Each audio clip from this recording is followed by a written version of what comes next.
جی ہاں سامعین، رضا خانی دھرم کی تراویح 20 نہیں بلکہ کم سے کم 36 رکعت ہے۔ زیادہ سے زیادہ کتنی رکعتیں ہیں، یہ سچائی جب ان کے جیسے مفتی سلمان اظہری کی طرح کوئی اور اس راز کو کھولیں گے تبھی پتہ چلے گا۔ فی الحال نوجوان فرقے والی کی اتنی تراویح 36 رکعت والی ثابت تو ہو گئی۔ یہ سنیں خود رضا خانی دھرم کے مفتی سلمان اظہری صاحب کی زبانی۔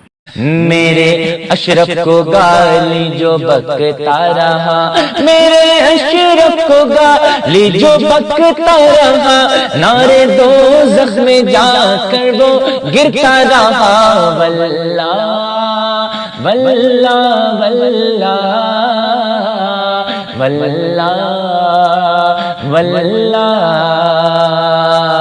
رمضان میں وہاں بریلی والے بتاتے ہیں جب تراویح ہوتی تھی کبھی کبھار جو ہے 30 رکعت 32 رکعت 36 رکعت ہوتی تھی۔ کہا کیسے؟ ارے 20 رکعت ہی تو ہے تراویح۔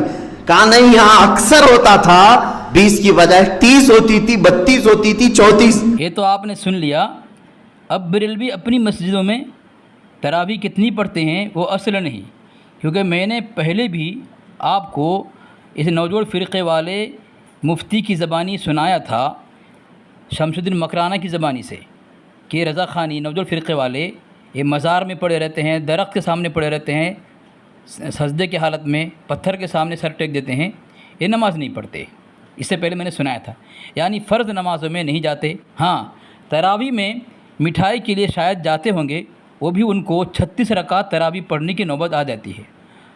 اب جس فرقے کی زندگی مزار و قبر پر پیروں کے سامنے سجدے میں کٹی ہو، وہ ایک مبارک مہینے یعنی رمضان کے مہینے میں آتے ہوں، پھر ان کا سامنا 36 رکعت تراویح سے ہو، تو وہ ایسے بھی 36 رکعت سے اکتا کر غیر رمضان میں فرض نمازوں سے اگر توبہ ہی نہ کریں تو کیا کریں گے سامعین؟ آپ ہی بتائیں نا۔ اور اگر 36 رکعت تراویح اب نہیں پڑھتے ہیں تو کیا اس وقت کے نوجوان فرقے والے معصوم من الخطایا ہو گئے؟ جواب وہی دے سکتے ہیں۔ اب رہی بات اہل سنت دیوبند کی تراویح اور نوجوان فرقے والی کی تراویح میں فرق کیا ہے، یہ دو ویڈیو سنے سامعین، پھر میں وضاحت کرتا چلوں۔ اور یہ ویڈیو میں اپنے چینل سے نہیں بلکہ ایک یوٹیوبر مفتی نوجوان فرقے کا کانڑی رفعت بھڑکاتی، اسی کے چینل سے ساتھی نے ویڈیو مجھے بھیجی ہے، وہیں سے میں آپ کو سناتا ہوں دو ویڈیو، ایک مولانا سعد صاحب کی تراویح اور ایک رضا خانی کی تراویح۔ دونوں میں آپ فرق سمجھیں کہ حق کون ہے اور باطل کون ہے، اور قرآن کون پڑھ رہا ہے اور قرآن سے مذاق کون کر رہا ہے، پیٹ کون پالنے کے لیے قرآن پڑھ رہا ہے، تراویح پڑھ رہا ہے، اور قرآن سے مذاق کر کے پیٹ کو اپنا جہنم کون بنا رہا ہے، یہ آپ فیصلہ کریں۔ سنیں ویڈیو۔ يا أيها الذين آمنوا لا تأكلوا الربا أضعافا مضاعفة واتقوا الله لعلكم تفلحون واتقوا النار التي أعدت للكافرين وأطيعوا الله وأطيعوا الرسول لعلكم ترحمون وسارعوا إلى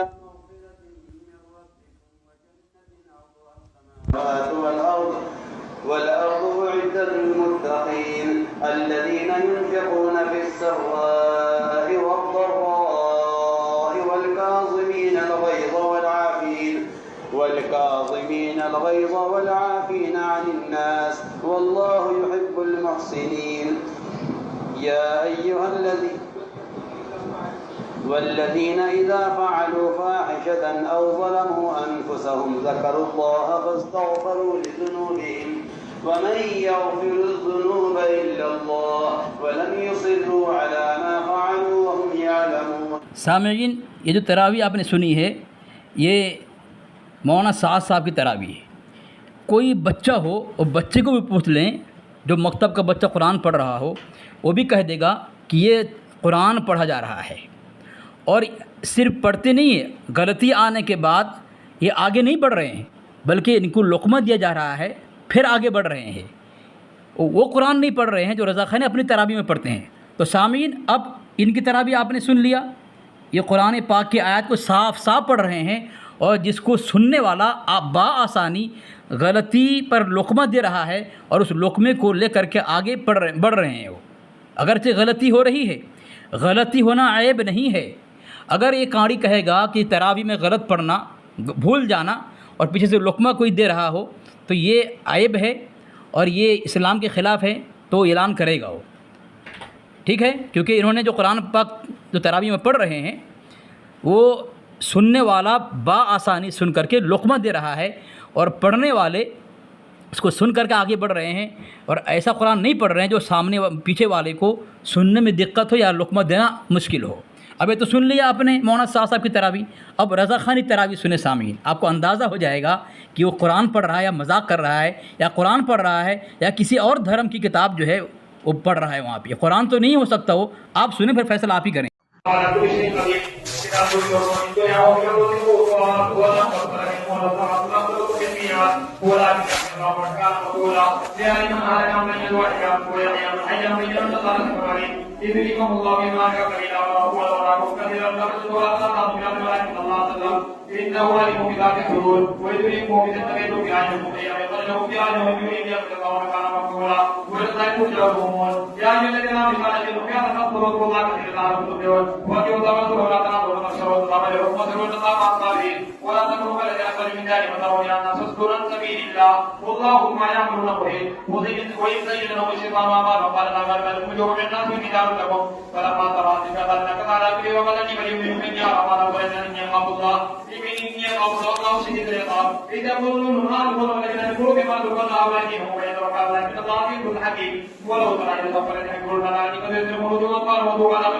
سامعین یہ ریکارڈنگ تو ابھی اور بھی ہے، مگر اتنے ہی پہ بس کرتا ہوں۔ اتنا ہی پہ بس کر دیا، لیکن جتنا سنایا کانی بھڑکاتی نے، اس کو شرم غیرت کچھ نہیں آئی، اور اس کو بولنا چاہیے تھا کم سے کم کہ کیا پڑھ رہا ہے۔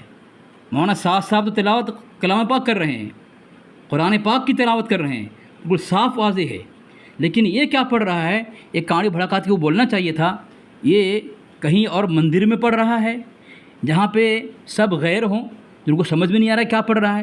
اگر مسلمان ہوتے، اگر یہ پڑھانے والا اور پڑھنے والا دونوں مسلمان ہوتا تو ضرور قرآن پاک کو سمجھ کر کے غلطی نکالتا، لیکن مسلمان ہے ہی نہیں، پڑھنے والا بھی کچھ اور کچھ پڑھ رہا ہے اور سننے والا بھی لقمہ نہیں دے رہا ہے، دونوں بے غیرت۔ اور یہ کانی بھڑکاتی اس نے یہاں پہ لگائی ویڈیو، وہ بھی بے شرم اور بے غیرت، اس کو شرم نہیں آئی، اسلام کا مذاق اس نے بنایا ہے۔ تو سامعین آپ نے سنا دونوں تراویح، رضا خانی جو تراویح میں پڑھ رہا ہے کیا قرآن ہے؟ قرآن کی تلاوت ہے، اور جو لوگ پیچھے پڑھ رہے ہیں لوگ مسلمان ہیں، تو مذاق کون بنا رہا ہے؟ سامعین فیصلہ آپ کے ہاتھ میں، کیونکہ کانی بھڑکاتی نے یہ نہیں کہا کہ جو رضا خانی پڑھ رہا ہے جو سمجھ میں نہیں آ رہا ہے یہ تراویح نہیں پڑھ رہا ہے، یہ نہیں کہا اس نے، اس نے مانا کہ تراویح ہے۔ بتائیں سامعین، تراویح میں اس طرح پڑھنا اور اس کو قرآن کا نام دینا، تراویح کا نام دینا اسلام سے مذاق نہیں ہے؟ اور ایک بھی غلطی کوئی نہیں پکڑ رہا ہے، لقمہ نہیں آ رہا ہے، جبکہ سمجھ میں نہیں آ رہا ہے کیا پڑھ رہا ہے وہ، سب اندھے، سب بہرے، سب گونگے۔ یہ ہے اہل سنت جماعت دیوبند کی تراویح اور تلاوت کلام پاک، اور رضا خانی کی تلاوت کلام تراویح میں 36 رکعت نماز جب پڑھے گا تو کیا کرے گا وہ؟ ایسا ہی بھجن گائے گا نا، قرآن پاک کی تلاوت تو نہیں کرے گا۔ اب سامنے ایسا کیوں کر رہا ہے یہ؟ جس طرح میں نے شروع میں سنا دیا، مفتی سلمان ازہری نے اعلان کیا کہ 36 رکعت ان کے یہاں ہے۔ اگر کوئی رضا خانی نہیں پڑھتا ہے تو یہی سمجھیں گے کہ بھائی وہ معصوم من الخطایا ہیں، کیا کیوں نہیں پڑھتے ہیں وہ؟ اور اگر پڑھتے ہیں تو یہ کہاں سے لے کر آیا 36 رکعت نماز تراویح؟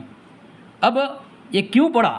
رضا خانی جو تراویح پڑھ رہا ہے، تراویح کا نام دیا ہے، ہم تو تراویح نہیں کہتے اسے، نہ ہم اسے قرآن کہتے ہیں جو وہ پڑھ رہا ہے، کیونکہ پیچھے والا اس کو لقمہ نہیں دے رہا ہے نا۔ اگر قرآن پاک کی تلاوت ہوتی جس طرح مولانا صاحب نے پڑھی تو قرآن پاک کی غلطی پر پیچھے والا لقمہ دیتا، اور یہ تو بھاگ رہا ہے، اسی لیے اس کا نام دیا بلٹ ٹرین حافظ۔ اب سامنے نے کیوں پڑھ رہا ہے رضا خانی اس طرح؟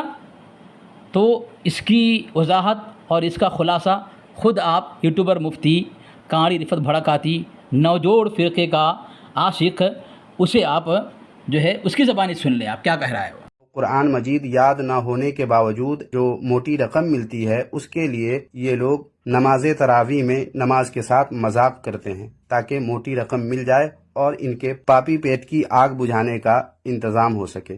سن لیا سامعین، میں نہیں کہا، یہ خود یوٹیوبر مفتی نوجوڑ فرقے کا یوٹیوبر کانڈی افر بھڑکاتی خود اپنی زبان سے اعلان کر دیا کہ پاپی پیٹ بھرنے کے لیے، موٹی رقم لینے کے لیے اس طرح جو ہے قرآن پڑھتے ہیں۔ ان کو قرآن یاد نہیں ہوتا بلکہ رضا خانی بھجن گاتے ہیں تراویح کے اندر، کیونکہ قرآن یاد نہیں ہوتا تو پیٹ تو پالنا ہے، پیٹ جہنم تو بھرنا ہے۔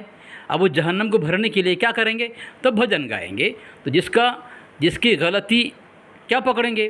قرآن پاک کی تلاوت کرتا تو پیچھے کوئی حافظ ہوتا، غلطی نکالتے، تو نہ وہ حافظ ہے نہ یہ حافظ ہے، رضا خانی امام بھی حافظ نہیں، مصلی بھی حافظ نہیں، تو اب اس کے بجائے بھجن ہی گا دو تاکہ ان کا جہنمی پیٹ بھر جائے۔ اور سامعین، اور اصل بات کیا ہے، حقیقت کیا ہے کہ یہ لوگ اس طرح تراویح میں 36 رکعت پڑھتے ہیں تراویح کی نماز، اور قرآن کے بجائے اس طرح بھجن کیوں گاتے ہیں، اس کو برداشت کیسے کر لیتے ہیں، عاشق رسول سننے ہونے کا دعویٰ کیوں کرتے ہیں؟ یہ وجہ یہ ہے کہ یہ لوگ جو ہے جاہل قوم ہے۔ یہ میں نہیں کہہ رہا ہوں سامعین، یہ آپ شمس الدین مکرانہ کی زبانی سنیں۔ یہی وجہ ہے ان کی جہالت کی بنیاد پر ان کے یہاں مسجدوں میں رمضان کے مہینے میں 36 رکعت تراویح، اور اس میں 36 رکعت تراویح کے اندر قرآن پاک کی تلاوت نہیں بلکہ جہنمی پیٹ بھرنے کے لیے بھجن گاتے ہیں۔ قرآن پاک کی تلاوت ہوتی، ان کے یہاں حافظ قرآن ہوتے، قرآن یاد ہوتا ہے ان کو، تو قرآن پڑھتے، اور پیچھے حافظ ہوتے تو لقمہ دیتے، جس طرح مولانا سعد صاحب کا لقمہ دیا جا رہا ہے۔ تو یہ لوگ بھجن گاتے ہیں، اور بھجن میں کچھ بھی بولے، کیا لقمہ دے گا اس کو، پیچھے والوں کو کیا پتہ کیا پڑھ رہا ہے وہ۔ اور ان کے یہاں جو ہے سب جاہل ہیں، اور ان رضا خانی نوجوان فرقے میں کتنی فیصد رضا خانیت جہالت کے اندھیرے میں جی رہے ہیں، یہ میری زبان سے نہیں، کیونکہ میں کہوں گا تو یقین نہیں ہوگا آپ کو، آپ بولیں گے حسد میں کہہ رہا ہے، یہ ان کے دھرم کے مفتی شمس الدین مکرانہ کی زبانی آپ سن لیں، آپ کو یقین ہو جائے گا کہ یہ لوگ بھجن کیوں گاتے ہیں، ان کے دھرم میں کتنی فیصد رضا خانیت جو ہے جاہل ہے۔ ملک کے طول و عرض میں کشمیر سے لے کے کنیا کماری تک ہم روز یہی دیکھتے ہیں، یہی وجہ ہے کہ ہماری سنی قوم 98% دین سے جاہل ہے۔ رضا خانی دھرم میں نوجوان فرقے کے اندر 98% لوگ جو ہیں جاہل ہیں۔ جس دھرم میں، جس فرقے میں 98% لوگ جاہل ہوں، بتائیں ان کے یہاں 36 رکعت نماز نہیں ہوگی، اور اس تراویح کی، اور اس تراویح میں بھجن نہیں گائیں گے، تو کیا قرآن پاک کی تلاوت کریں گے؟ یہ ہے حقیقت ان کی، اور یہ خبیث کانڈی بھڑکاتی اہل سنت جماعت دیوبند کے اکابر ان کی کتابوں کی عبارت پر یہ سور جیسے تھوتنی چلاتا ہے، اس کو شرم غیرت کچھ نہیں ہے، شرم آنی چاہیے اسے۔ قرآن مجید یاد نہ ہونے کے باوجود جو موٹی رقم ملتی ہے اس کے لیے یہ لوگ نماز تراویح میں نماز کے ساتھ مذاق کرتے ہیں تاکہ موٹی رقم مل جائے اور ان کے پاپی پیٹ کی آگ بجھانے کا انتظام ہو سکے۔ اس نے اعلان کر دیا کہ رضا خانی جو 36 رکعت تراویح میں بھجن گا رہا ہے، وہ اپنے پاپی پیٹ بھرنے کے لیے، جہنم بھرنے کے لیے اس طرح دین سے، اسلام سے اور شریعت سے مذاق کر رہا ہے۔ یہ بات حقیقت ہے جو کانڈی بھڑکاتی نے کہا کہ مذاق کون کر رہا ہے، یہ بھی آپ نے سن لیا۔ دونوں فریق کی تراویح اور تلاوت کون کر رہا ہے، بھجن کون گا رہا ہے، بھی سن لیا۔ اور جہنمی اور پاپی پیٹ بھرنے کے لیے اسلام کا مذاق کس نے بنایا، اس کا بھی خلاصہ ہو گیا۔ السلام علیکم ورحمۃ اللہ وبرکاتہ۔